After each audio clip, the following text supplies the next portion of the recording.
आज का दिन काराबी खानदान का त्योहार है। मेरी कुदरत की नई जिंदगी की शुरुआत है। हम सब ने इस लम्हे का बहुत इंतजार किया, बहुत तकलीफ उठाई, बहुत थक गए। तवील और कठिन रास्तों से गुजरे हम सब, लेकिन हर एक ने अपनी जिम्मेदारी बखूबी उठाई और अपने दिल में ठीक होने का पूरा यकीन रखा और किसी ने उम्मीद नहीं छोड़ी, खास तौर पर कुदरत ने। वो अच्छा होने के लिए, हमारे साथ दोबारा जिंदगी में शामिल होने के लिए अपनी पूरी ताकत से लड़ता रहा। मुझे इस पर फख्र है। मैं तुम सब पर फख्र करती हूं। खुश नसीब हूं कि तुम सब मेरा खानदान हो। खुश नसीब हूं कि तुम सब मेरे बच्चे और पोते हो।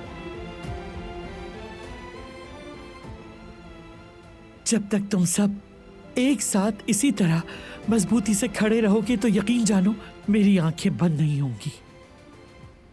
शुक्रिया, तुम सबकी मौजूदगी का बहुत शुक्रिया मेरे बच्चों।